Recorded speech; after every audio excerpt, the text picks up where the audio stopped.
Well, I'll go ahead and tell you now. I didn't really have a plan to do what I did today. Um, we've had no rain for weeks. I wanted to make a video the last couple of weekends. I've tried doing some different stuff. It wasn't working out great.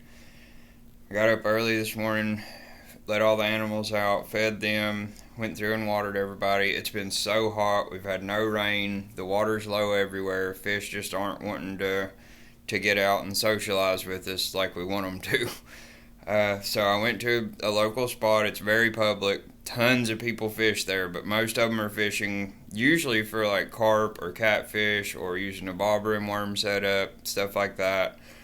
But it's a small local park. Maybe you've got 100 to 120 feet of bank space that people can actually go and fish. And there is a chance of catching good fish there. There's good sized carp, there's good sized catfish that come through. You've got some largemouth, some spotted bass.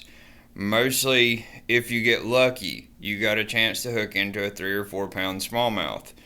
But if you're fishing from the bank, the first 10 to 15 feet of it out, you hit a line where it's just a log jam. Brush piles, logs, timbers, sticks, twigs, all the grass that comes down the river gets snagged in it.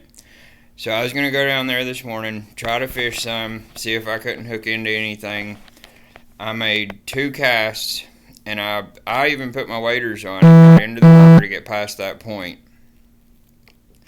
I made a couple of casts, and on my 3rd cast, I was standing kind of under the end of a tree to kind of be in the shade, but also it was a place where I could wade out and still not have my camera in the water. And I made a cast, and my whole reel just exploded. And I couldn't figure out why. I looked back, and right behind me, the tree that was over here, there was fishing line coming down from a branch. There's fishing line coming down from a branch into the water and snagged. So when I went to make my cast, my lure caught that fishing line, and my reel just completely, well, I'll show you here. This is what I'm working on now. So I'm most of the way through it, but once I did this, I've been dealing with this for 6 months, going there to fish whenever because if you've just got a few minutes, it's somewhere close to the house, and so you can run by there and try to make a couple casts. But there was so much line in the water. You couldn't fight it, you couldn't avoid it, and the only way to fish there was to wade out in the water 20 or 30 feet and then start casting. Well, if you go 20 or 30 feet out, I realized today, that's shoulder deep.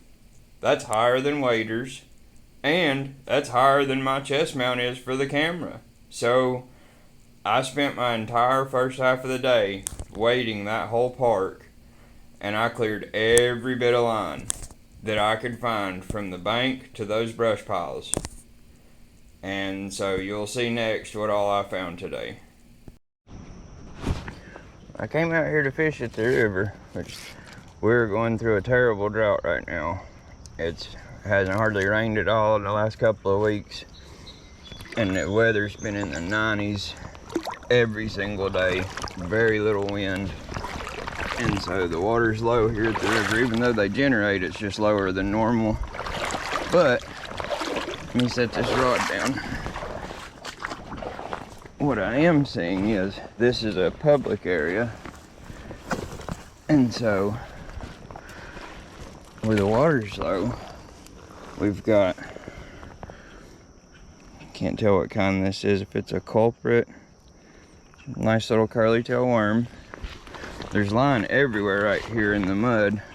I guarantee there's some lures in it. I already found a nice drop shot hook here. That's what this worm was on. And then I looked over here when I was in the water. I just keep seeing line everywhere. So I'm trying to follow it to see what it's connected to. Oh, dang you. If She'll stay on the fence. Let me get my knife out here. And I just looked down, and there's a Cinco right there in front of me. Green pumpkin with red flake. So we'll pick that up. We'll try to clean some of this line up. And that was some tough line. Alright, so let's see what all lures we can find. So we got a drop shot worm there. Got, where did I just see that Cinco? There it is. Green pumpkin, Cinco. Nice EWG hook on it.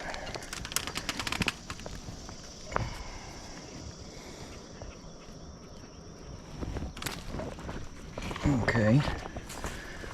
There's two.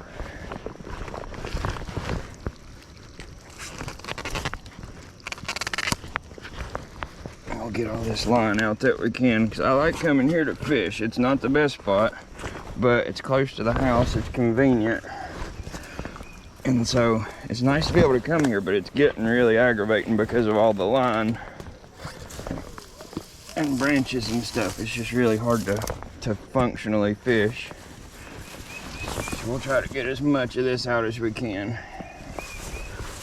And then I just spotted right there at the end of the fence, there's a rooster tail hanging. I'll walk around here and get it. Let me pull some more of this line up before I trip and fall on it. We got another EWG hook and a sinker here cleared out. We got a bobber stuck here in that. I've probably already pulled up 60 feet of fishing line here just in the last few minutes. But I fish here, so this is gonna help me out a lot getting all this crap out. See if this is an actual, it's a knockoff, but it's a rooster tail. I can replace the hook on it. Oh, no wonder they got snagged. It's got somebody's net in it. Look at that, that's part of net. Braided line, but no lures on it. No lures on that. Got another hook hanging up there, but alright, let me set this back on the bank. This mud is so thick right here.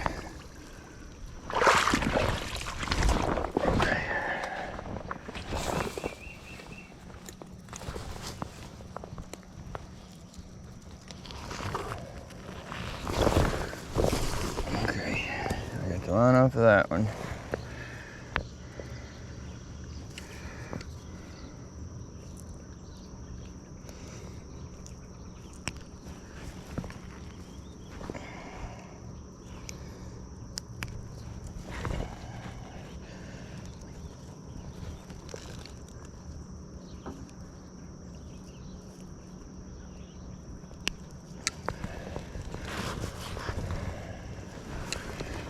Okay, that's what we got so far.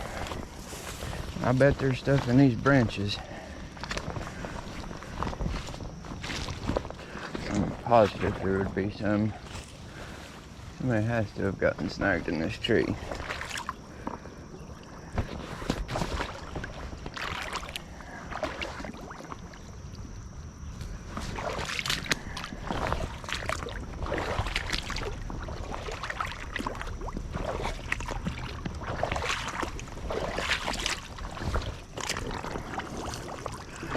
Another bobber.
line here.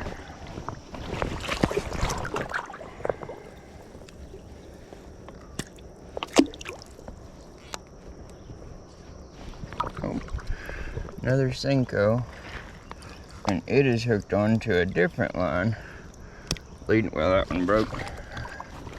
Right, here's another wacky rigged Senko here.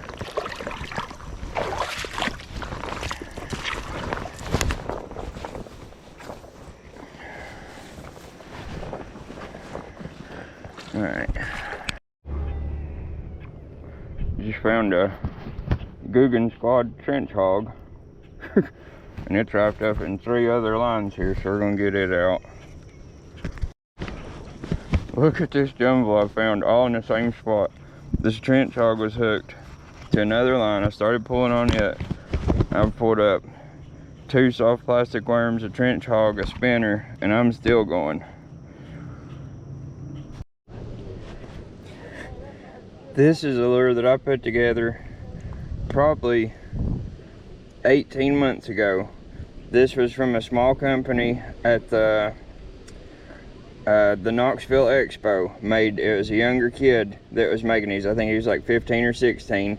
It was a floating plastic beaver. I just spotted a cool something. I had to cut the line off because I had too much bulk in my hands. And then I laid this line back on the log so I could find it. And just a few feet from it right here, we've got, looks like an ultralight. Oh, it's a Rebel Crawl. That's awesome, and the hooks are still good. That thing's in great shape. That's awesome. All right, let's go ahead and put this one up.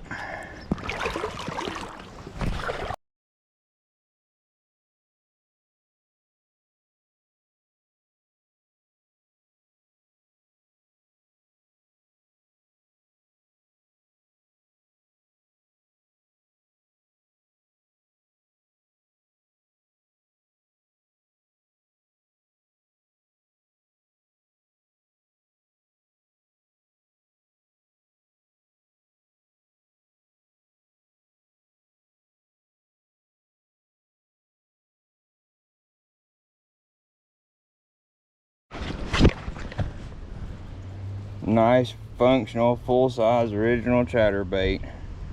Somebody had a pork chunk trailer on the back, but still, that's a good lure. I can't tell if this is... Okay, so this one's on mono. This other line that here is braided. So there's a second lure somewhere here. And I see bubbles coming up over there. Oh, shoot, the line broke. Dang it. Well, we got the chatterbait. Well, at least now, from that tree there, here at this park, over to this one, actually before the tree, from the fence to the tree over there, then from there to this brush pile, and from this brush pile over to this next tree. All of that has been cleared from the bank to the piles out there in the snags of any line. So after getting all the extra line, I pulled all this stuff out of the river, and then I left the line on it because that was the main thing I was doing, was trying to get all that snagged line out of the way, because you just couldn't fish there anymore. It got miserable. But after cutting all the line off of these lures, bobbers, hooks, everything else, this is what I was able to gather today. But now, from left to right, that entire park, there is not one single strand of fishing line that goes from the bank out to the brush piles or the logs. That whole thing is clear, and a lot of kids go there and fish, a lot of older people go there and fish, and now they're not going to have to worry about it. It was such a spider's web, a braided line, 20-pound line, steel leader. This one here is a steel leader, and it was just going to a swim bait. I mean, there's no pike or muskie in there. Why would you run a steel leader to this?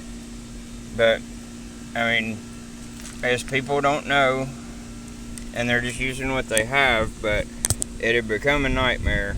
I'm really happy to get it all cleared out. It'll be easier for everybody to fish now. So I'm gonna get this stuff cleaned up, wash it off, and I'll get it laid out where we can get a picture of it and see. But I know I pulled had to have pulled over 1,000 feet of different line out, because I know some of it I was pulling 50 to 100 feet off of each one of these lures and rolling it up on sticks and putting it in the trash.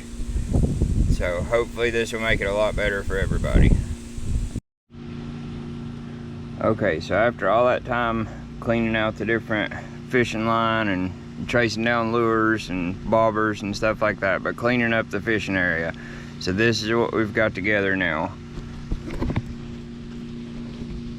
So we have just a complete variety of hooks.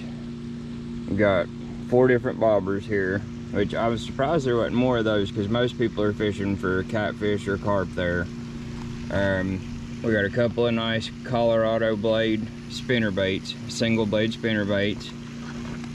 This one was interesting. It's a beetle spin rigged upside down.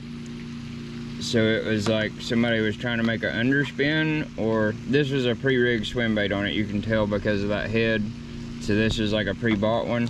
But they put a beetle spin arm on it upside down, I guess to try to make an underspin. So that was neat. We got a chatterbait flashback, the smaller one. Original chatterbait. Somebody was running with a pork chunk on the back.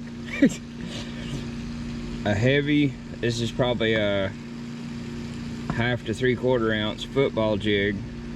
Still in good shape. The hook can be sharpened on it, and they had a crawl trailer on it. This is one that I lost myself. This was, the jig head came from a mystery tackle box, and then this soft plastic was a floating soft plastic made by a kid that I got it at the Knoxville Expo. And he had these black and purple floating jigs. I'll find the bag for him, I've still got it. But this is one that I lost there. This is another Strike King Bitsy jig. Somebody had inverted a crawl to kind of make it look like a bluegill presentation. Another one that I lost, this was mine. This was a jig head that I had gotten before, a belly weighted swim bait head. I can't remember, I think maybe it came from Bass Pro. But then this swim bait was, I think, called a Mayhem or something. I'll look at the bag and find it out. But this is one that came in another mystery tackle box, and I had rigged this up. And I know because, number one, the way that this weight is on the jig head, it wasn't like a common one. And then also I'd cut off a Texas rig and I left my bobber stop on it in case I wanted to swap it back to a Texas rig. And I remember getting this one snagged as well. This one I lost probably only about a month ago. This one has been in there since close to Christmas, either before Christmas or right after. I was using really finesse stuff with floating soft plastics when it was real cold weather. So I know those two are ones that I lost. And then we have another, or no, we already looked at that one. Okay, then this one is really neat. It's a paddle tail swim bait. I'm thinking it must be Z-Man because it's a Lastech, but it's pre-rigged with the single hook, but it also has this attachment on the bottom for adding a treble hook. So that was really cool, and it's still fully functional. It has all the elasticity of it, so that's one I can reuse. We have another, this is like a knockoff Moon Eye jig head that somebody had put a really small grub on. I don't know how that was working. Oh, that's another thing. This spinner bait here, somebody had this curly tail grub coming off of the back of the hook, and this curly tail grub was sticking downwards off of the hook. I don't know, maybe it worked for them. But then we work over here, a lot of Texas rigs. This is one I think that I had lost. It's a Z-Man Ned head, which is not rigged unless the plastic tore. No, I'm thinking mine were green pumpkin and cream, and this one is like green pumpkin and orange. So maybe somebody else would use this one. But it's a Z-Man jig head, and this is one of the oh shoot, it's not Biospawn. It's 10,000 Fish, the Yodo worm trailers. And that's, I've used them before, but the only ones I've used have been the same color. It's green pumpkin and cream, unless this one changed in the water. but still, the hook's still good and all the setup's still good. A lot of homemade Texas rigs where they've put a split shot in front of the hook and then rigged them up. There's multiple of those.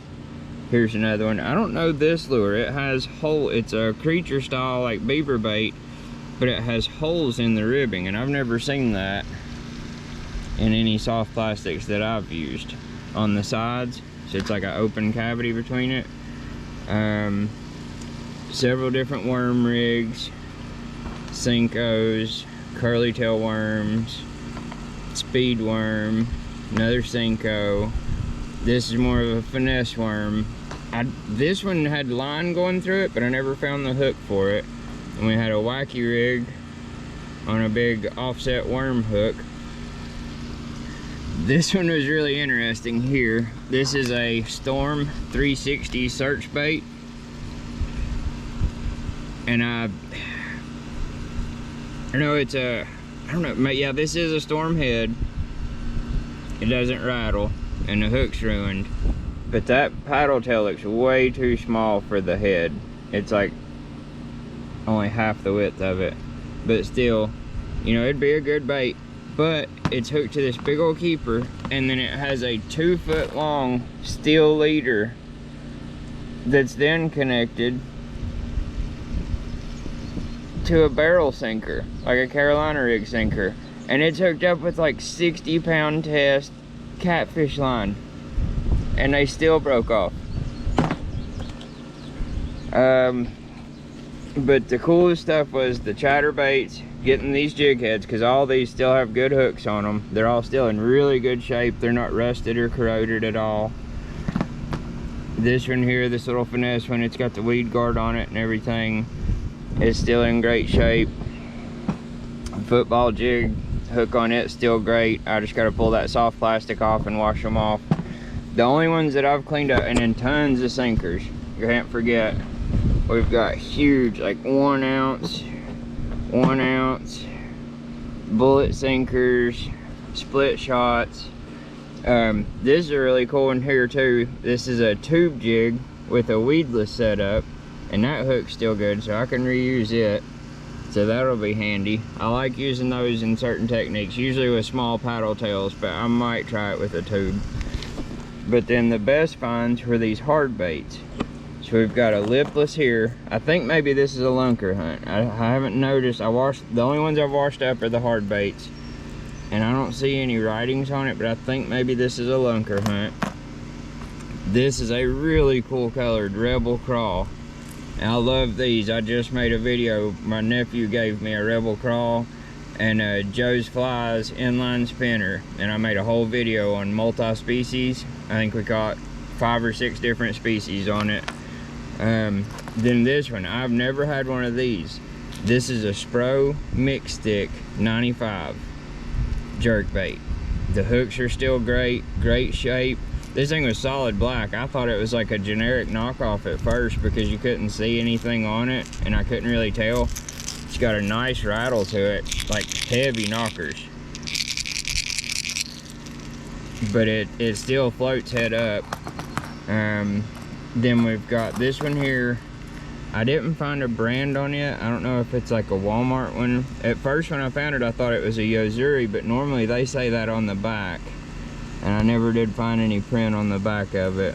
But still decent looking jerkbait, and the hooks are good. And then a Rapala floating minnow. This thing cleaned